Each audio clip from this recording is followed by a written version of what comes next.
Então, professora Áurea Echevarria, professora titular do Instituto de Química da Universidade Federal do Rio de Janeiro, fará, então, sua apresentação hoje no nosso webinar, e é um prazer tê-la aqui conosco.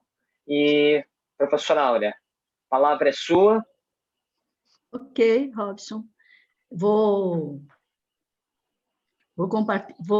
abrir a tela inteira, né? Para começar. Sim, qualquer problema, eu aviso a senhora, eu abro o microfone aqui, mas por hora eu vou fechar o microfone. Então, se eu tiver tempo, eu aviso por aqui. Tá ok. Bem, inicialmente eu gostaria de agradecer, né, o convite, né, do professor Robson, coordenador do programa de oncobiologia, e pela oportunidade de apresentar nossa linha de pesquisa, né, envolvendo os compostos mesiônicos, especialmente, e a sua possível utilização, quem sabe um dia, né, como agentes antitumorais. Bem, por que estudar, né, novos agentes quimioterápicos? Né? Por que isso é importante? Né? Tentar descobrir novas moléculas, né, que tenham ação antitumoral. O câncer, como vocês bem sabem, é uma das principais causas de morte em todo o mundo, e no Brasil ela é a segunda causa, quer dizer, isso sem levar em consideração a pandemia que nós estamos vivendo no mundo todo, que é atualmente a principal causa de morte, claro, né, em condições excepcionais, digamos assim. Mas, fora essa situação tão excepcional e tão terrível, né, no Brasil ela é também a segunda causa de morte, né? Só a primeira causa são as doenças cardiovasculares, né? Uma série delas, né, que provocam essa grande mortalidade. E os tipos de câncer no Brasil, né, dados de 2020, do INCA, são para mulheres o câncer de mama, cólon, reto e útero. E a maior mortalidade tem sido o câncer de mama. E nos homens, né, o câncer de próstata, cólon, reto e pulmão, sendo que a maior mortalidade é o de pulmão. E a previsão para 2030 pela OMS é, lamentavelmente, de 17 milhões de mortes por ano, né? Ou seja, é uma justificativa, né, mais do que considerável, né, para que a gente continue buscando novas alternativas, né? E as principais causas conhecidas, né, de câncer, a gente pode falar de uma maneira bem geral, que são os carcinógenos físicos, né, principalmente a luz ultravioleta e a radioatividade, os carcinógenos químicos, a gente tem uma lista imensa, né? Mas só para destacar as aminas aromáticas, que estão presentes em inúmeros produtos, o benzeno e outros solventes, o tabaco, né? Inclusive a sua fumaça, materiais de pintura, pintura de cabelo, enfim, uma infinidade de itens que poderiam ser destacados aqui como carcinógenos químicos. E os carcinógenos biológicos, né, os principais, são as infecções por hepatite B, o papilomavírus, né, que é o principal causador do câncer de estômago, a bactéria, de cólon, de útero, né, o papilomavírus, a bactéria Helicobacter pylori, que é o principal causador do câncer de estômago agora, né, e os alimentos contaminados por micotoxinas, né, que são produtos de alguns gêneros de fungos, né, como, por exemplo, o gênero do Aspergillus e Ocráceos, né, que sintetizam toxinas altamente venenosas, né, como as aflatoxinas, as ocratoxinas, né, que infestam os commodities, né? Principalmente os cereais estocados, né? Em ambientes quentes e úmidos, né? Enfim, só para localizar um pouquinho essa questão, né? E a quimioterapia do câncer, né? A gente pode destacar que uma única célula maligna, ela pode dar origem, né? Dependendo das condições, dos eventos envolvidos, né?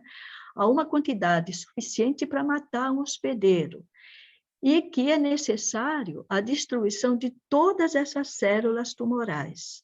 Lamentavelmente, os mecanismos de defesa do hospedeiro, eles não respondem adequadamente, como no caso de outras doenças, né? E a morte celular causada por agentes antineoplásicos, né, pelos agentes antitumorais, obedece uma cinética de primeira ordem, ou seja, ela é dependente apenas da concentração dessa substância. Muitos agentes citotóxicos, né, eles agem em fases específicas do ciclo celular, né? E alguns apenas contra as células em seu processo de divisão, né? De maneira geral, os tecidos de proliferação rápida, né? Como as células da medula óssea, né? Do cabelo, do intestino, o revestimento do estômago, né? Eles também são alvo desses agentes citotóxicos, né? Porque eles têm uma proliferação rápida, né? Uma cinética similar ao desenvolvimento das células tumorais. Então, isso também impede, muitas vezes, o uso de determinadas substâncias, né? E também, de uma maneira geral, os tumores de crescimento lento, como os carcinomas, né, de cólon, de pulmão, né, frequentemente não respondem bem aos agentes antitumorais. Bem, aqui é uma figura do ciclo celular, que todos vocês devem conhecer, que é do Goodman e Gilman, né? Onde a gente pode observar as células entrando na fase S, né, de síntese de DNA, depois passando para a fática, a mitose, e depois voltando, né, para o G1. E algumas dessas células, elas podem escapar e vir para essa fase de pouso, que é o G0, que, infelizmente, elas podem ficar aí anos, né, por um tempo indeterminado, e num determinado momento, por diversos eventos que possam acontecer, elas saem desse G0 e entram novamente nesse ciclo, né, promovendo, então, a proliferação dessas células tumorais, né? Aqui eu tenho uma figura, né, que assim, de uma maneira bem geral, né, de como agem esses agentes antitumorais, né, os agentes alquilantes do DNA, né, na fase de síntese, na fase G2, os produtos naturais atuam na fase também G2 e a fase de síntese, né, do DNA, os alcaloides da vinca, né, que são a vincristina, a vimblastina, muito utilizadas no tratamento das leucemias, né? Eles atuam na mitose, né? E também os taxoides, né? Como o taxol, o taxotere, seus derivados, né? Atuam nessa fase da mitose, alguns inibindo a a separação, né, dos microtúbulos, e outros inibindo a formação daquelas proteínas que depois vão se dividir para o que ocorra realmente a mitose. Enfim, né, só para a gente ter uma ideia, né, de como esses diversos agentes podem atuar, né, nesse ciclo, né? De maneira geral, os agentes anticâncer, eles foram descobertos, né, a partir de uma técnica de triagem em larga escala, né, de substâncias tanto sintéticas como naturais, e, inicialmente, em tumores animais, principalmente as leucemias, né? E para que haja sucesso, né, da investigação, né, dessas substâncias, é muito importante o conhecimento do mecanismo de ação, né, de entender um pouco como é que essas substâncias elas vão atuar, né? De maneira geral, os principais agentes atuam no DNA, né, para impedir essa proliferação, né, das células tumorais, e os mecanismos podem ser muito diversos, né? Eles podem atuar por alquilação do DNA ou de proteínas, né? Podem ser antimetabólitos, né? Podem inibir determinadas enzimas chaves, como, por exemplo, a DNA topoisomerase, as telomerases, várias quinases aí estão envolvidas também, né? Podem ser agentes intercalantes do DNA, né? E agentes antitubulínicos, né? Então, esses são as principais formas, né, de atuação envolvendo o DNA. Quem sabe, em outra oportunidade, a gente pode detalhar bem essas questões que são muito interessantes, mostrar bem os mecanismos, né, a interação dessas substâncias, né? Quem sabe. Bem, mas então por que buscar outros quimioterápicos, né? Existe um arsenal já conhecido, né, de diversas substâncias que são utilizadas em clínicas e na clínica, né? Na verdade, existem muitos diferentes de tumores, né? O câncer, ele reúne mais de 100 tipos de doenças diferentes, né? E os agentes que são utilizados na clínica, eles nem sempre são eficientes, mas eles sempre são muito tóxicos, inclusive os naturais, né? E, na maioria das vezes, é utilizada uma mistura de agentes quimioterápicos, né? Por quê? Para que esses agentes possam atuar por diferentes mecanismos de ação, né? Tentando, de qualquer maneira, eliminar aquelas células tumorais. E, além disso, uma grande parte dos tumores apresentam resistência a esses medicamentos utilizados, infelizmente, né? E muitos tipos de câncer ainda não possuem um agente quimioterapêutico específico e eficiente para aquele tipo. É o caso, por exemplo, do câncer ósseo, né? Que são usados os agentes quimioterápicos gerais, né? De efeito generalizado, né? E apresentam um tratamento muito complicado. Bem, enfim, e os nossos compostos, né? Quais são esses nossos compostos que a gente tem interesse, né? Nosso interesse está voltado para tentar encontrar novas moléculas, né? Principalmente para o tratamento do câncer, né? Que é o nosso foco aqui hoje, e envolvendo compostos da classe dos heterociclos, né? Esses compostos heterocíclicos, eles têm sido muito atrativos na área da química medicinal, né? Tentando buscar novos fármacos ou os seus protótipos, né? Moléculas que possam ser, que permitam um desenho posterior de agentes mais eficientes. Bem, nosso grupo de pesquisa, ele tem trabalhado com vários compostos heterocíclicos, né? Dentre eles, os compostos mesiônicos, que é o nosso foco de hoje, as pirazolopiridinas, pirazolopiridinonas, as 1,3,5-triazinas, dihidrocumarinas e outras classes de moléculas que são heteropolares, né? Que têm funções bem polares, né?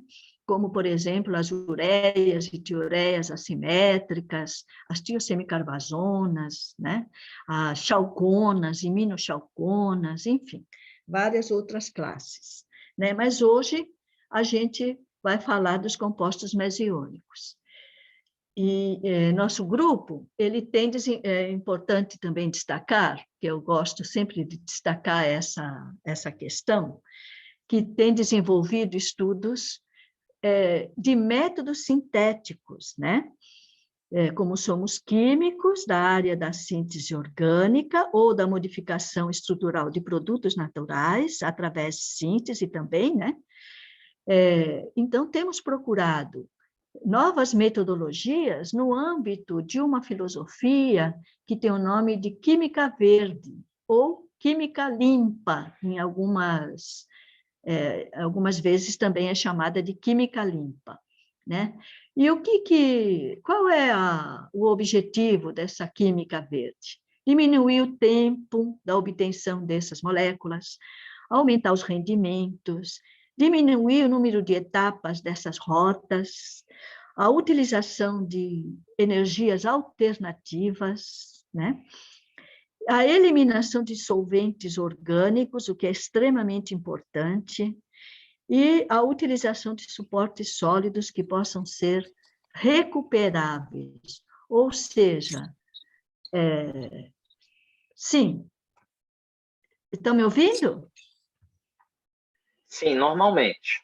Ah, então tá bom, tá ok. Bem, e os resultados com a utilização dessa maneira, né, dessa química, usando essas metodologias de química verde, né? Então, principalmente fazendo a síntese na ausência de solvente, né? E, desculpem que eu pulei aqui, com ou sem suporte sólido, né? Geralmente, os produtos são obtidos com ótimos rendimentos, uma boa seletividade, né? E como energias alternativas, nós temos usado a energia de micro-ondas e a energia do ultrassom, que, em geral, diminui drasticamente o tempo de horas para minutos, e os resultados têm sido muito interessantes, com melhores rendimentos. Bem, mas hoje eu vou falar com vocês sobre os compostos mesiônicos, né? E quem são esses compostos, né? São compostos muito antigos que foram sintetizados pela primeira vez em 1882. Mas, naquela época, não estavam disponíveis as metodologias, né, as técnicas para determinar as estruturas das moléculas, né, a estrutura molecular. Então, era proposta uma estrutura totalmente que hoje a gente, já só olhando para a figura, a gente já tem ideia que aquilo é impossível, né? E somente em 1938, Schönberg propôs a primeira representação dessas moléculas como híbridos de ressonância. E só em 46, né, 1946, que foram propostas as estruturas que hoje a gente considera como aceitas, né? E aqui eu mostro para vocês a estrutura de um composto mesiônico, que é uma sidinona, né, que é essa molécula aqui embaixo, né, que, como vocês podem ver, ela apresenta várias estruturas de ressonância. Na verdade, ela é um híbrido dessas estruturas todas, né?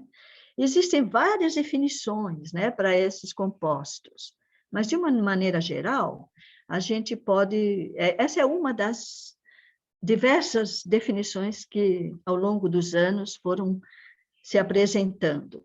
De uma maneira geral, a gente pode dizer que eles têm que apresentar um heterociclo com 5 ou 6 membros e que não pode ser representado apenas por uma estrutura covalente, né?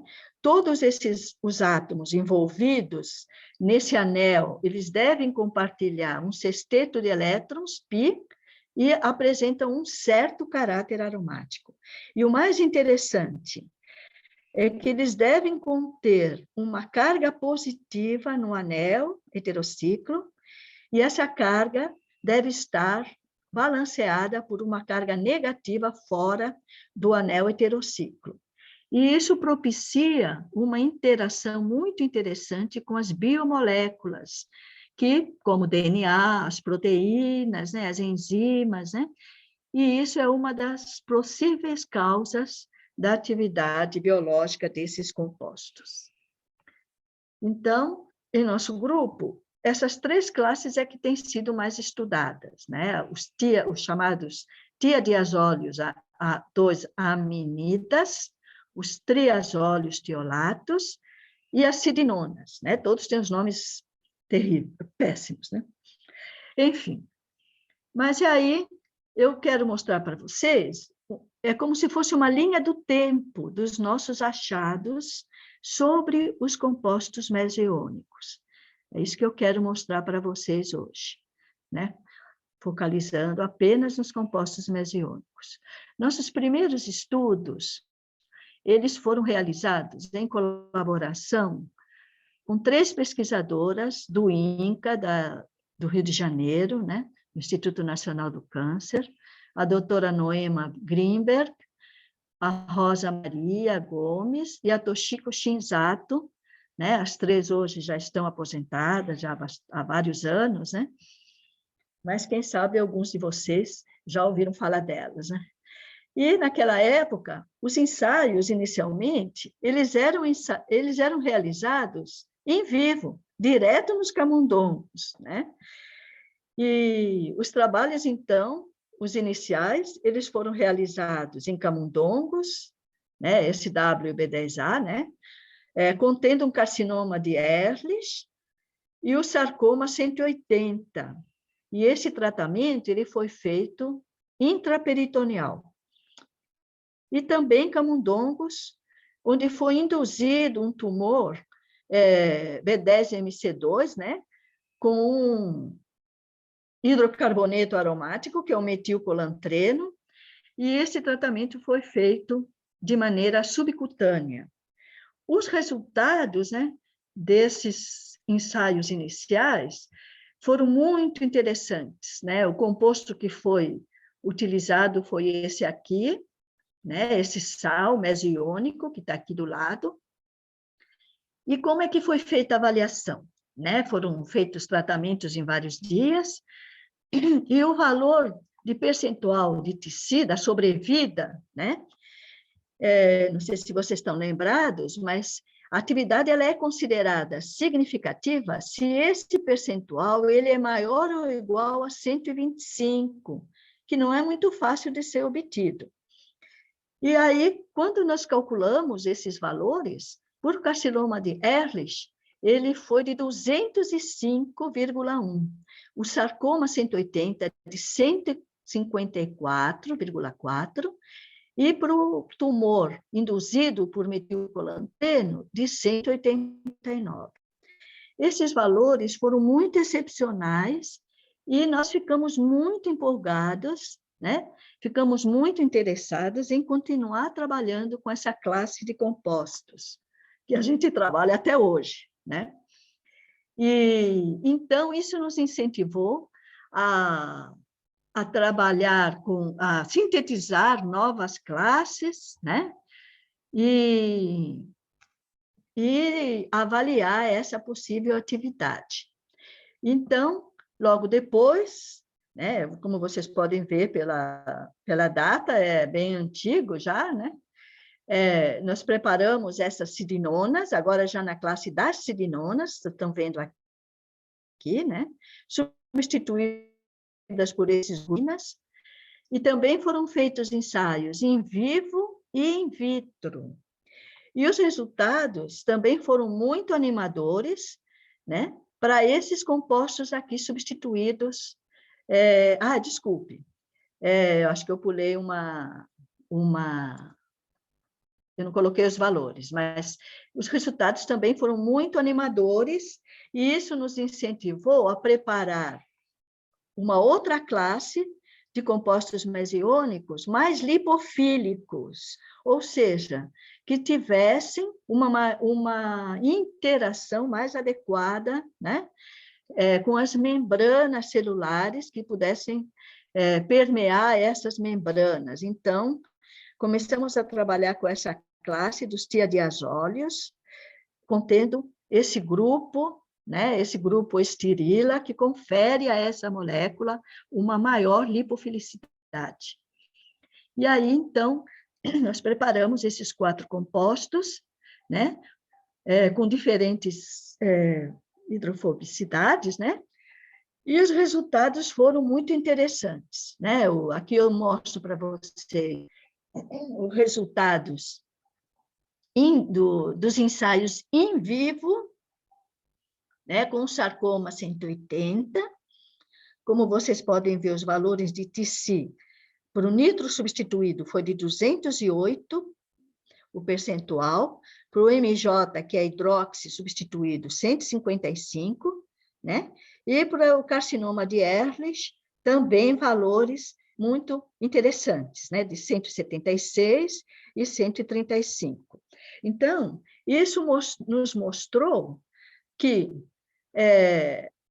os grupos polares, né, quando essa substância, né, mais hidrofóbica, né, ela apresentava grupos substituintes mais polares, a atividade antitumoral ela era mais expressiva, né? Possivelmente devido às interações polares mais eficientes com as biomoléculas, né? E aqui, então, são os valores, né? Como são os mesmos da tabela, né? Mas apenas salientando que os grupos nitro e hidroxi foram os mais interessantes, ao invés dos grupos menos polares, como o metóxi, o nitro, a metila, né? E o não substituído. Então, isso continuou nos interessando, e logo após, né, nós tivemos a felicidade de uma colaboração muito efetiva com o grupo de pesquisa da doutora Maria Benigna de Oliveira, da Universidade Federal do Paraná, do Departamento de Bioquímica e Biologia Molecular, e infelizmente, a doutora Maria Benigna não está mais entre nós, tá lá, passou por um outro patamar, né? Mas esse grupo, hoje ele é coordenado pela doutora Silvia Cadena, e até hoje a gente continua trabalhando juntos, né? Temos agora um trabalho submetido, agora em março, né? Enfim, também com os mesiônicos. Esses estudos nos possibilitaram, em 2004, o registro de uma patente envolvendo a atividade dos mesiônicos frente a linhagens de melanomas humanos e murinos, né? E o primeiro resultado dessa nova colaboração, né, foi publicado em 98 no Febres Letters, e mostrava aquele composto, né, dessa classe mais hidrofóbica, com o grupo nitro substituir, com o grupo substituinte nitro, que nós chamamos de MID até hoje, né? Ele mostrou a melhor atividade e apresentou um efeito desacoplador nas mitocôndrias, né, dessas células de melanoma. O que é apresentado também, né, por outros agentes antineoplásicos que atuam por ação desacopladora, né? E aí, então, isso pode ser confirmado, digamos assim. E aí, o que foi observado? Frente ao melanoma murino B16F10, em vivo, ele reduziu em 85% o crescimento do tumor. E 77% in vitro com uma concentração de 10 micromolar, né? E frente também a linhagens de melanomas humanos, né? Afetando aí a organização do citoesqueleto. Ou seja, esse composto, ele foi, então, objeto de contínuas investigações devido a esses resultados. Aqui eu tenho um slide mostrando a comparação do tumor extirpado, né? Retirado, né, do animal, em comparação com os outros, para que vocês possam ver o controle, e aqui aquele nitro substituído, vejam só que pequenininho, e dos outros mesiônicos, né, que foram avaliados nessa ocasião. Então, como a gente pode observar, ele foi bem mais eficiente, né, nesse esquema de tratamento utilizado.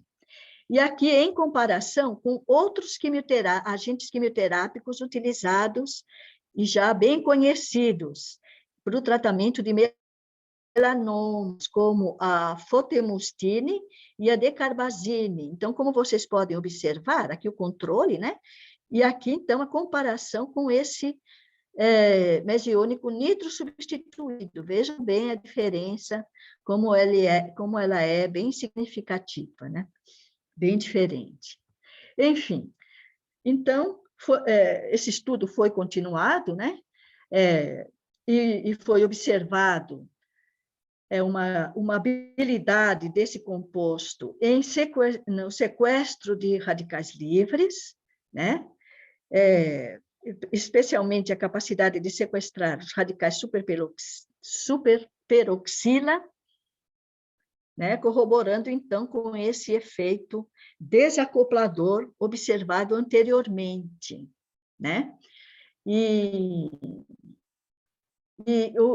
o que foi observado também? Né? Que esse efeito ele era na mesma ordem do que o efeito hidrofóbico dos substituintes, ou seja, quanto mais hidrofóbico, mais esse composto ele conseguia permear, né? E o efeito de sequestro dos radicais superóxido na membrana mitocondrial era mais eficiente, né? Então, aqui estão os 3 compostos que foram avaliados, e esse 2,4F é o mais hidrofóbico, esse é o mais hidrofílico, né? Que apresentou menor atividade, né? Esse MJ aqui, como vocês podem observar aqui no percentual de sequestro, né? E também esses derivados, né, mais hidrofóbicos, foi observado a diminuição da fluidez da bicamada lipídica, né, que conseguiam atravessar mais facilmente essa camada. Mas o efeito hidrofóbico, ele não é apenas o principal efeito importante para a ação intratumoral, né? A combinação dos efeitos é que é muito importante, tanto o efeito hidrofóbico combinado com o efeito eletrônico. Então, foi incluído, né, num próximo estudo, aquele 4-nitro substituído, né, que era o mais ativo, né, até aquele momento. E aí, o que foi observado?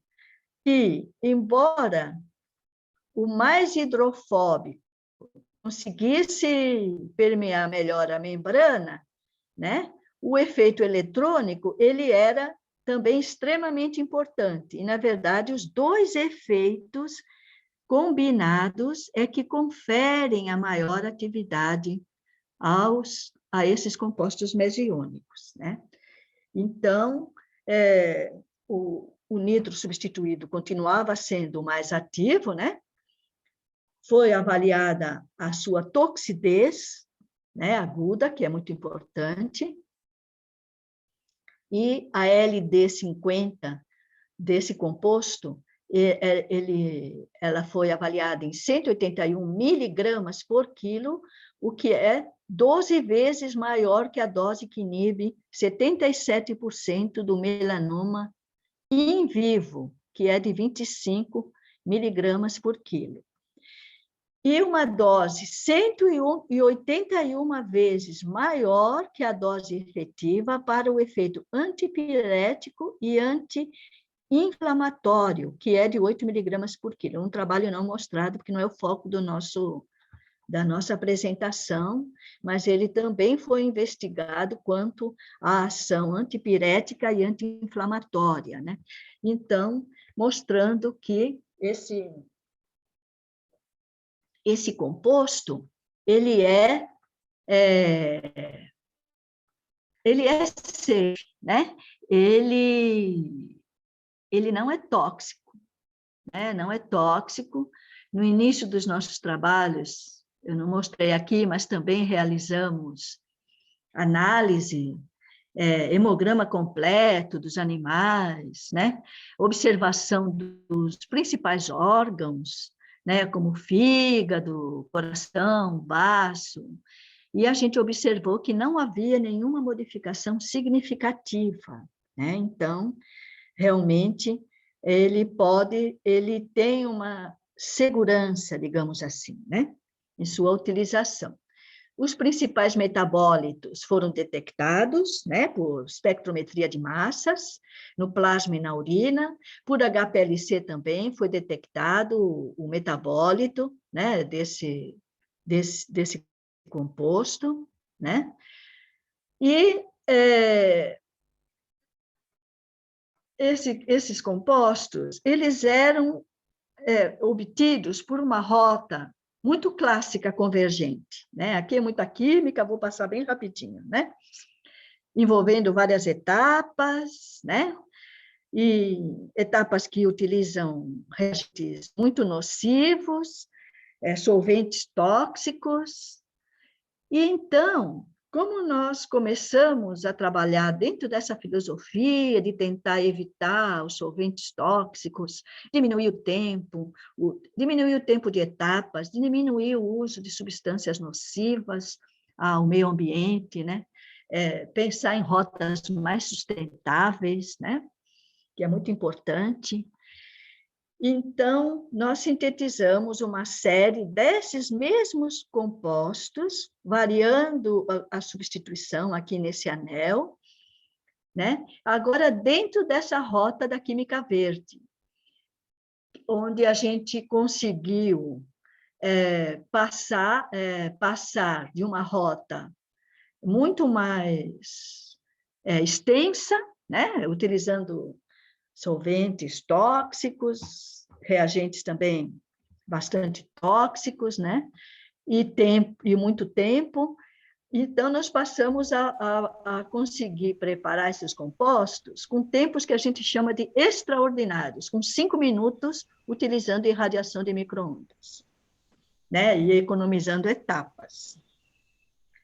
Então, nós avaliamos o efeito dessa série, né? Quanto ao seu efeito citotóxico, e agora frente a linhagens de leucemia, que nunca tinha sido feito, a leucemia K562 e o linfoma de Dowd, né? E o melhor resultado foi exatamente para aquele nitro substituído novamente, né? Aqui eu mostro o gráfico, assim, mostrando o efeito do nitro, né, para vocês terem uma ideia, aqui com as concentrações, e aumentando a concentração, né? E foram feitos ensaios em vários tempos, em até 7 dias, né? Em até 7 dias. E aqui, então, nessa tabelinha, a gente pode observar o composto 7, que é exatamente aquele nitro substituído, né? Nós avaliamos 7 derivados, e onde a gente pode observar o valor de C50, que ele se manteve mais ou menos, né, ao longo dos ensaios que foram de 24, 48, 62, 96 horas e até 7 dias. né, tanto para o linfoma de Dowdy, como para a leucemia K562, com valores muito interessantes, né, da ordem de 8 para 7 dias na leucemia K562, de 8,76 micromolar, né? E para o linfoma de Dowdy, de 11,55 micromolar, mas variou de 10,7, ou seja, de 11 para 12, né? Aproximando aqui. E aqui de 12 diminuiu para 8, para 9, né? Fazendo a aproximação. Ou seja, os resultados foram bastante promissores, né? Foi investigado o processo de apoptose, né, mostrando que esse composto mais ativo, né, ele apresentava o efeito de apoptose, né? E posteriormente, essa mesma série, agora com substituintes, maior número de substituintes, né, fluorados, os compostos fluorados sempre exercem atividade biológica muito interessante, então isso tem nos motivado bastante, né? E aí, então, foi investigada a sua ação frente ao hepatocarcinoma humano HepG2, né? Com resultados comparando com hepatócitos normais, né? E os resultados também foram bem interessantes, né? Mostrando uma redução da viabilidade de 50% numa concentração de 25 micromolar após o tratamento de 20. Esse trabalho foi publicado no PLOS One, já mais recente, né? Aqui o gráfico mostrando essas atividades, né? E esse ensaio, eles foram marcados com anexina e com iodeto de propídio, né? E analisados, né?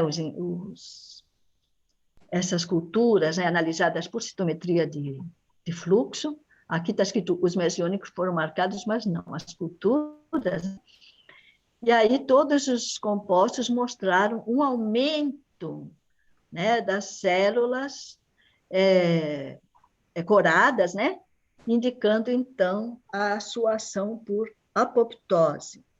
E também foi observada a fragmentação do DNA, principalmente por esses mesiônicos fluorados e o hidroxi substituído, né? Aqui estão a figura, né, da citometria de fluxo, e o mais interessante, na minha opinião, né, que esses compostos mostraram a inibição dos principais transportadores de múltiplas drogas, né, a glicoproteína P e os transportadores ABCG2 e MRP1, sendo que o derivado hidroxilado foi o mais interessante, o mais ativo, mostrando que esse composto ele pode ser um candidato promissor para o tratamento do hepatocarcinoma.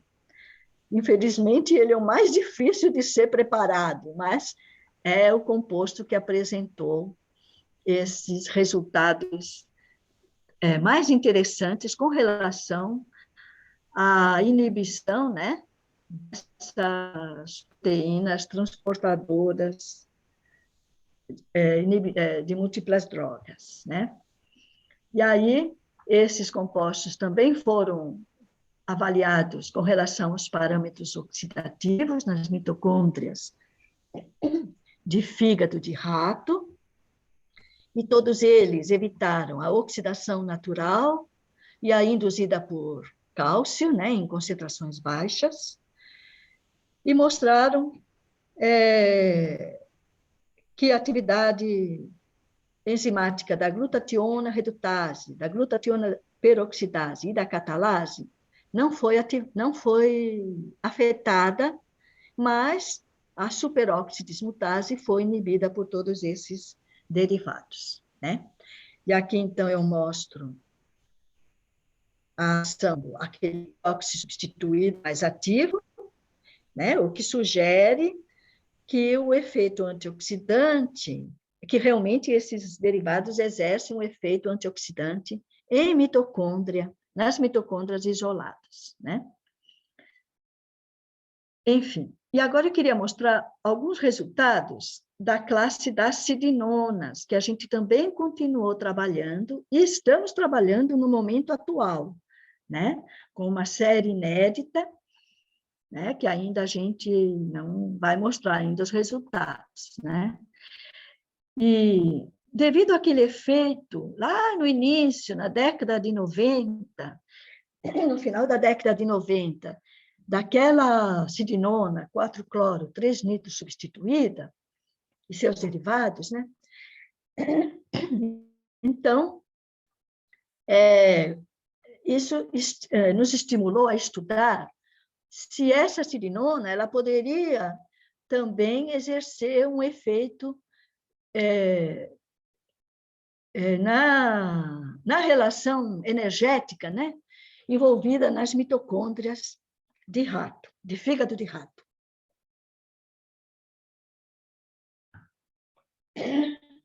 Isso foi investigado e os efeitos observados indicaram uma diminuição da eficiência do transporte de elétrons, né? Diminuindo, então, a fosforilação oxidativa, né? Oxidativa, mostrando também um efeito desacoplador, né?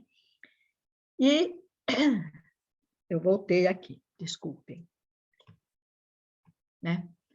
E aqui observou-se também o aumento, né,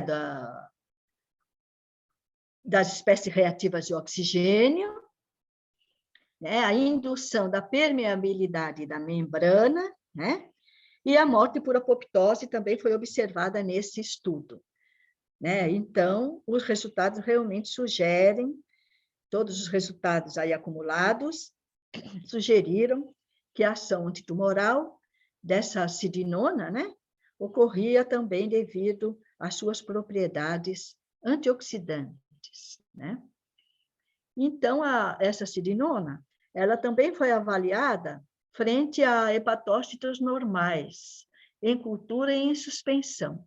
E se observou uma redução discreta da viabilidade, uma pequena mudança na morfologia e redução de algumas funções metabólicas, né? Ou seja, ela também acabava afetando um pouco esses hepatócitos normais, né? O que é muito importante, né? Por o avanço dos estudos que propõem o uso, talvez, como um protótipo para um agente antitumoral, né? Esses resultados já são mais recentes. E também, então, essa sidinona ela foi avaliada frente ao hepatocarcinoma, né, EPG2, que mostrou um efeito dose-dependente, né? E o mais interessante também, ela não apresentou ser transportada pelos principais transportadores, né, das múltiplas drogas, né? A glicoproteína P, né, o ABCG2 e o MRP1, né? E isso também julgamos que foi um resultado bastante motivador, né? Então, compilando todos esses resultados, né, sugere-se que a citotoxicidade ela está relacionado ao comprometimento do metabolismo mitocondrial, né? E também essa sidinona a gente pode dizer que é um potencial protótipo aí, como candidato, né, a agente antitumoral, né? Aí também foi investigado a infecção dos camundongos com o carcinoma de Walker 256, que foram tratados por via oral por 12 dias, né, com essa sidinona, E, ao final, foi observado uma diminuição do tumor, né? Também mostrando que realmente essa molécula também é bastante promissora, né? E também foram observados os corpos apoptóticos, né? O P53, Bax, né?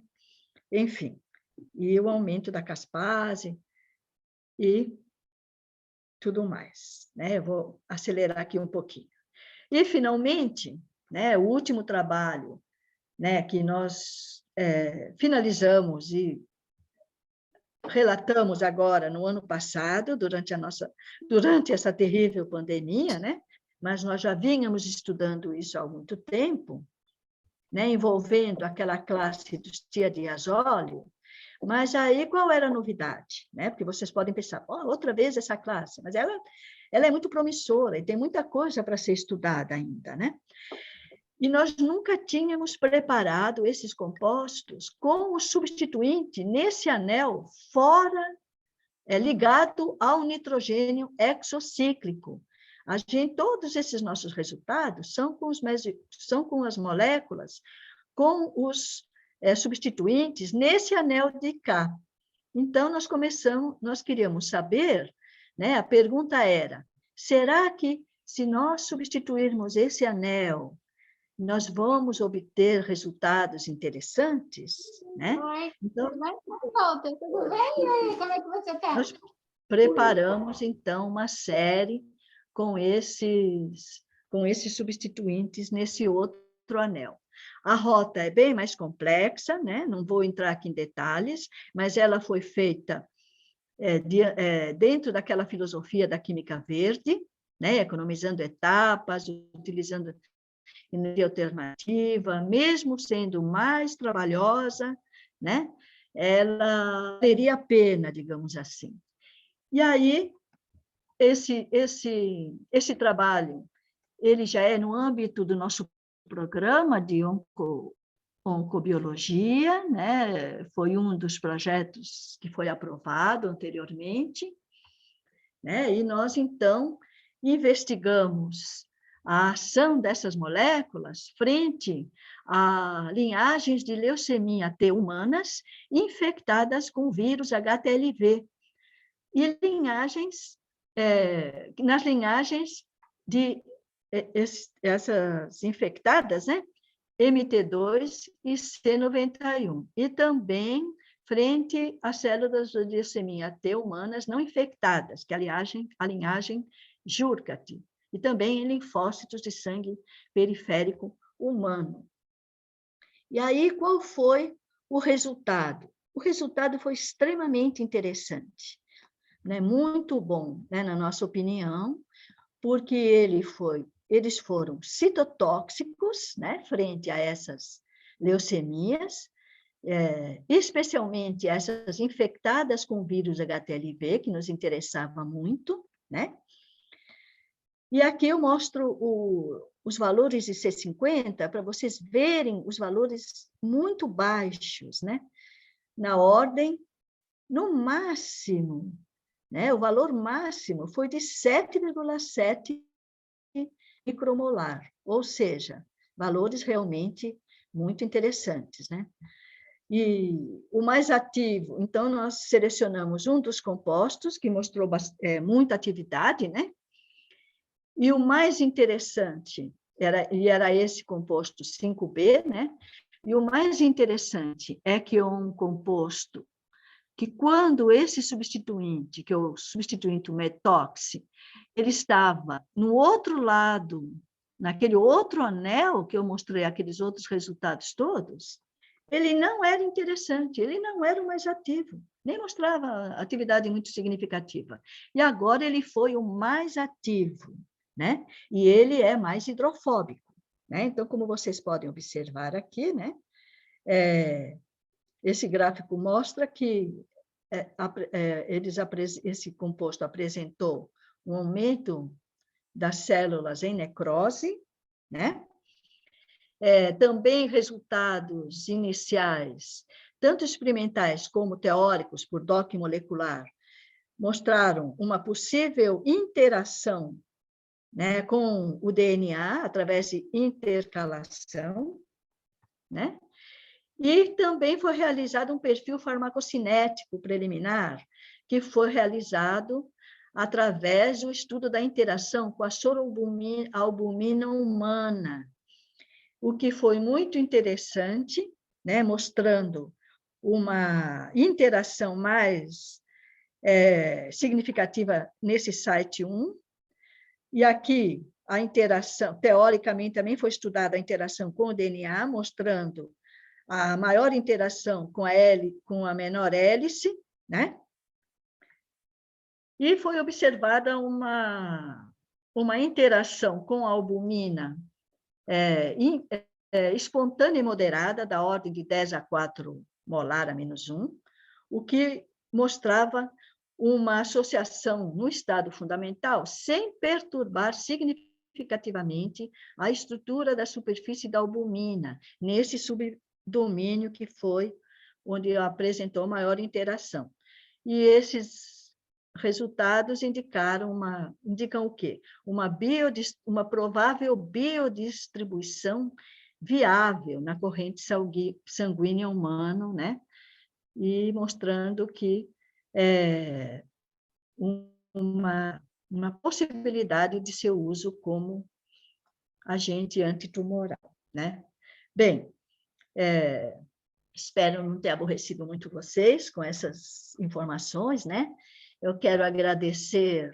Nada disso seria possível sem a participação de muitas pessoas, né? E aqui da minha universidade, né? Da Universidade Federal Rural, todos esses foram meus orientados, ou em doutorado, ou em mestrado, né? Uma nova série que está sendo investigada, inédita, pelo Igor, que agora está fazendo o seu doutorado, e pelo William Queiroz, que também está avaliando ainda aqueles tireoazóleos, né? E a doutora Ana Paula, que é professora de nossa universidade e tem trabalhado nos ensaios biológicos, né, com esses compostos mesiônicos.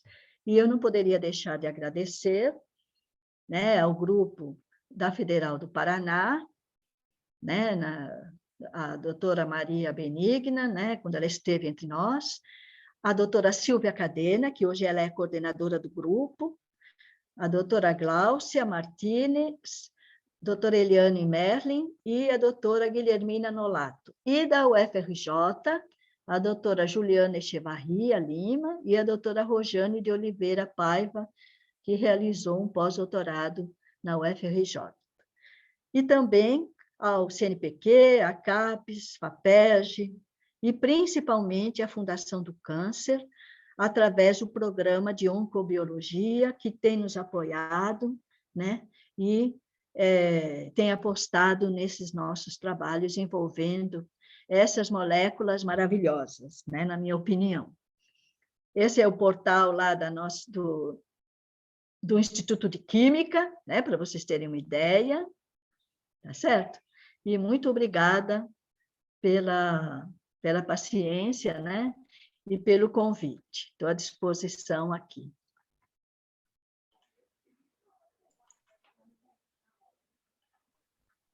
Muito bem, professora. A senhora gostaria de abrir a câmera para responder as perguntas? Deixa eu vou achar a câmera aqui, que não estou achando. Logo ao lado aqui do microfone, aqui embaixo. É que não estou muito habituada com essa plataforma. Está aqui. Não é permitido. Ué? Será? Esquisito. Pode ser algo do computador, especificamente. Ele não está deixando abrir. Não é possível iniciar o vídeo. Fale ao iniciar a câmera. Selecionar outra câmera de vídeo. Entendi. Não, mas está ligada, a câmera está ligada. Mas ele não está me deixando abrir. Tudo bem. São as famosas configurações aí que... Aqui fala. Eu gostaria de parabenizar a senhora, muito obrigado. Eu tenho uma pergunta que já tinha sido feita aqui no... Bom, deixa eu ver aqui. Vou seguir o chat para poder passar para a senhora as perguntas. A primeira pergunta foi feita pela doutora Cláudia Lage, e ela pergunta se existe meia-vida diferencial entre as diferentes estruturas. Se existe? Meia-vida diferencial entre as diferentes estruturas. É exatamente assim como ela redigiu aqui. Eu poderia falar, então? Cláudia. Pode, por favor, Cláudia. Então, Áurea, parabéns. Essa sua timeline, né? Quer dizer, sua rota, sua trajetória. Deixa eu abrir o vídeo também aqui, o meu vídeo deixa, né? Tá. Muito, muito linda, quer dizer, toda essa história, né? Perseguindo, né? A questão de antitumorais, né? Drogas antitumorais. E aí então, tem, na verdade, algumas perguntas até. Essa primeira que o Robson leu, em relação às diferentes formas iônicas, né? Porque, na verdade, você tem ligações químicas que ficam migrando, né? Dentro do anel central, né? Sim, sim. Então, você tem, da literatura, vocês já estudaram se existe diferença de meia-vida entre cada uma das formas ou se isso é aleatório, entendeu? Primeira pergunta. Tem mais 3 perguntas, na verdade. A segunda, você fala, você viu MDR para um dos compostos, eu ia te fazer pergunta, é MDR, né? Porque quando você torna, pelas substituições do anel central, você cria moléculas mais polares, teoricamente isso tende a escapar do MDR, e isso é muito importante do ponto de vista da ação em vivo do composto, né? Aí você mostra também um resultado de fragmentação de DNA e que você não fala dos detalhes, e aí, em seguida, você apresenta o resultado do CID1, mostrando a ação mitocondrial, que é claramente apoptótica pela via mitocondrial, por causa da perturbação, né, do desacoplamento do fluxo, né, de elétrons. Então, isso deve ser diferente, quer dizer, os outros compostos, eu não anotei exatamente quais, você falou uma hora fragmentação de DNA, e não falou exatamente, a fragmentação pode ser, aparentemente, por degradação, porque eu acho que o único composto dessa família toda que você falou, estudou e mapeou certinho a via apoptótica por causa da mitocôndria, foi para o composto CID1. E, por último, quando você fala de interação de um desses compostos, né, do último, 1, 3, 4 substituídos, em termos da interação, ou seja, a intercalação com o DNA, que é o grande alvo da ação de quimioterápicos, eu queria saber se vocês fizeram alguma comparação com agentes intercalantes conhecidos, só para saber o que representa aqueles valores, né, que vocês obtiveram na ordem dos 80 lá, né, de concentração. Enfim, é isso. Bem, eu vou começar pela última pergunta. Que pena que não está abrindo, né? Eu tenho, aqui ele dá várias opções, mas eu tenho receio de apertar alguma delas e ficar pior. Mas, enfim, com relação à intercalação, nós não fizemos essa comparação, né? Que eu acho que seria bem interessante. E, né, eu acho que a gente deve fazer ainda, porque seria uma maneira até de confirmar, né? Porque muitas vezes não ocorre uma intercalação clássica, né, entre as fitas. Às vezes, o que ocorre é uma desorganização, né, da cadeia lateral, sei lá, do empilhamento, ocorre um empilhamento dos açúcares, né, enfim.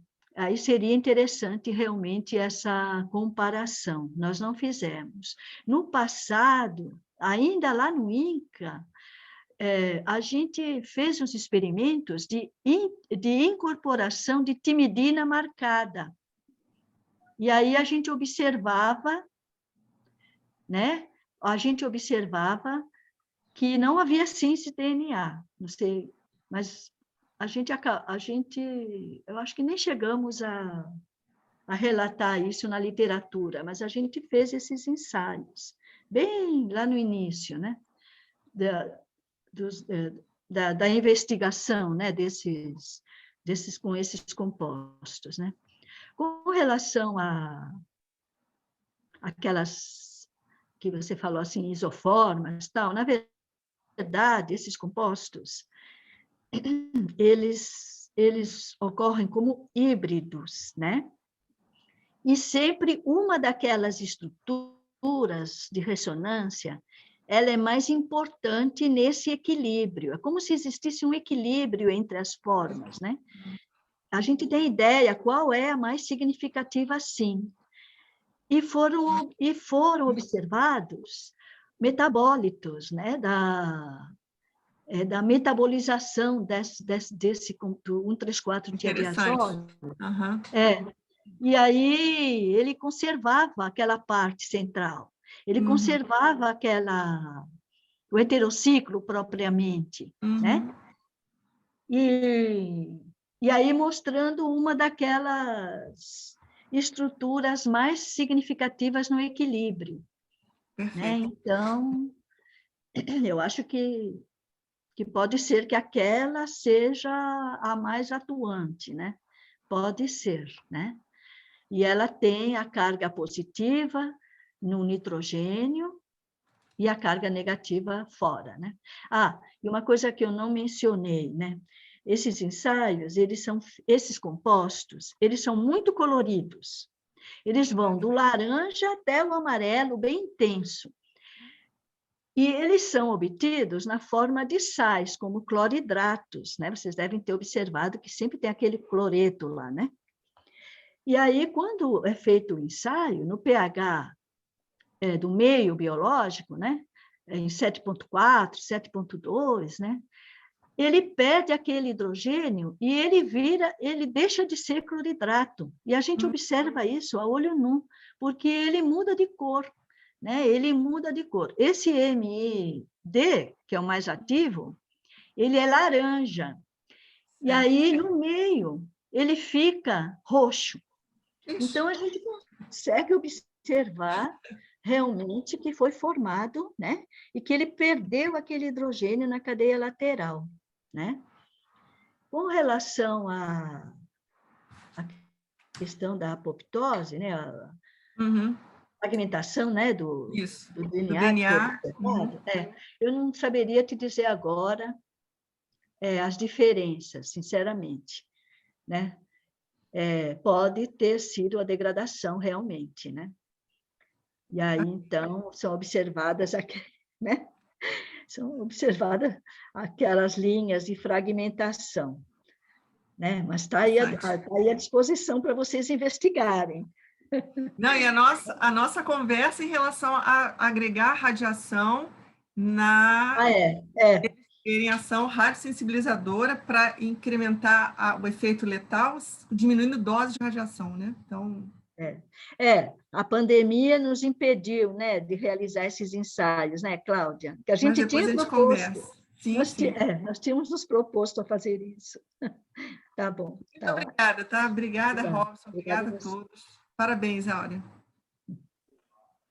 Professora Áurea, temos a pergunta aqui da doutora Gabriela Nestal. Gabriela, quer abrir o microfone? Ou você quer que eu leia aqui no chat? Eu vou lendo aqui.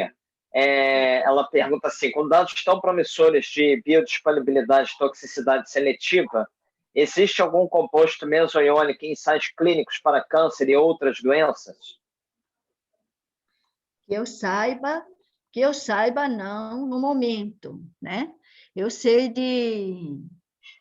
de fármacos que são mesiônicos mas em ação neurológica, e que são medicamentos russos, né? Mas em ensaio clínico, especificamente para câncer, eu não sei no momento, infelizmente. Né? Tem muitos relatos na literatura de outros grupos, né? Claro, que também investigam essa ação antitumoral de mesiônicos, mas em fase clínica desconheço totalmente. Ainda experimental, né? Exatamente. A doutora Teotímbala parabeniza pela palestra. Eu vou salvar depois aqui a conversa e enviar para a Tá. junto com o certificado. Ela pergunta se existe alguma proposta de anexar a estes compostos moléculas que possam tentar direcionar estes compostos para tecidos específicos. Ah, sim. Inclusive, no passado, nós fizemos isso, nós penduramos um grupo, um fluorófilo, né? E aí que poderia ser guiado, digamos assim, né? Por fluorescência. Não sei se é isso que ela está me perguntando, mas poderia ser, sim, poderia ser colocado um grupo que emitisse, né, que fosse fluorescente, né, em comprimentos de onda não problemáticos, né? Né, que não fossem... Ou que talvez pudessem direcionar as moléculas para algum alvo específico. Talvez seja um pouco mais nesse sentido a pergunta. Nesse sentido, então, nós fizemos injeções assim intratumorais também, mas mais para tumores subcutâneos, né? Tumores subcutâneos, né? Tumores mais internos, eu não sei como poderia ser feito isso, né? Poderia, eu acho que se colocando um grupo fluorescente, ele poderia ajudar, talvez, nesse caminho, né? Por dentro dos órgãos, sei lá. Não sei se é isso, mas, enfim, poderia ser colocado. O Carlos Fernandes pergunta assim, vocês chegaram a testar a toxicidade dos compostos para células Vero? Não, Vero não. Eu acho que não. Vero não. Professora Áurea, talvez uma pergunta mais, assim, eu diria que mais geral da minha parte, é a seguinte, assim, com tantos compostos, né, promissores, sendo pesquisados há décadas, quão próximo se chegou de colocá-las em uso, pelo menos pré-clínico? Bom, pré-clínico em animais, né, mas assim, eu digo mais próximo de uso em humanos. E, assim, por que essa barreira, caso isso não tenha sido possível, mesmo com tantos compostos tão promissores? Olha, Robson, aqui no Brasil é muito complicado isso, né?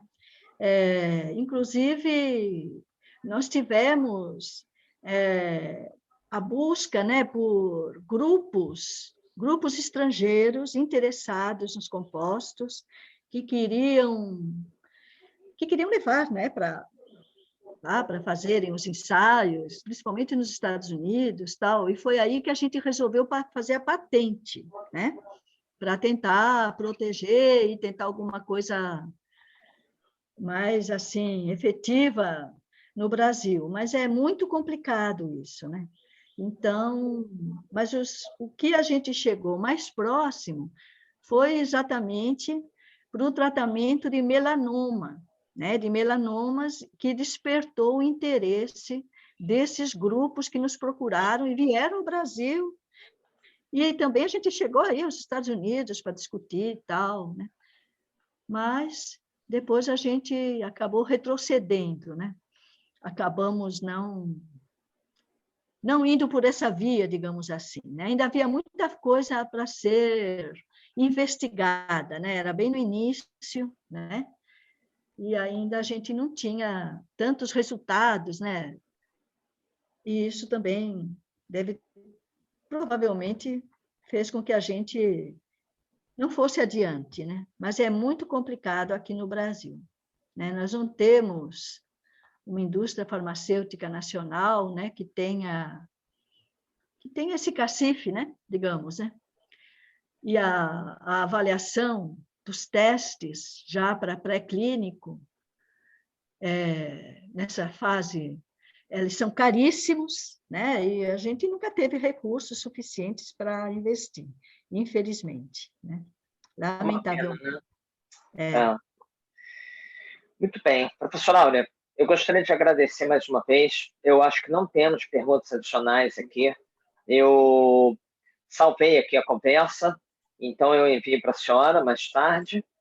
E agradeço mais uma vez pela sua disponibilidade em apresentar o seminário. E a todos que ficaram aqui até agora, nosso próximo seminário será no dia 22, daqui a 2 semanas. Sim. Ok. Eu que agradeço também, né, a vocês pela oportunidade de mostrar um pouco do que a gente faz, né, na universidade e fazer um pouco de propaganda desses compostos, né? Obrigado. Obrigada.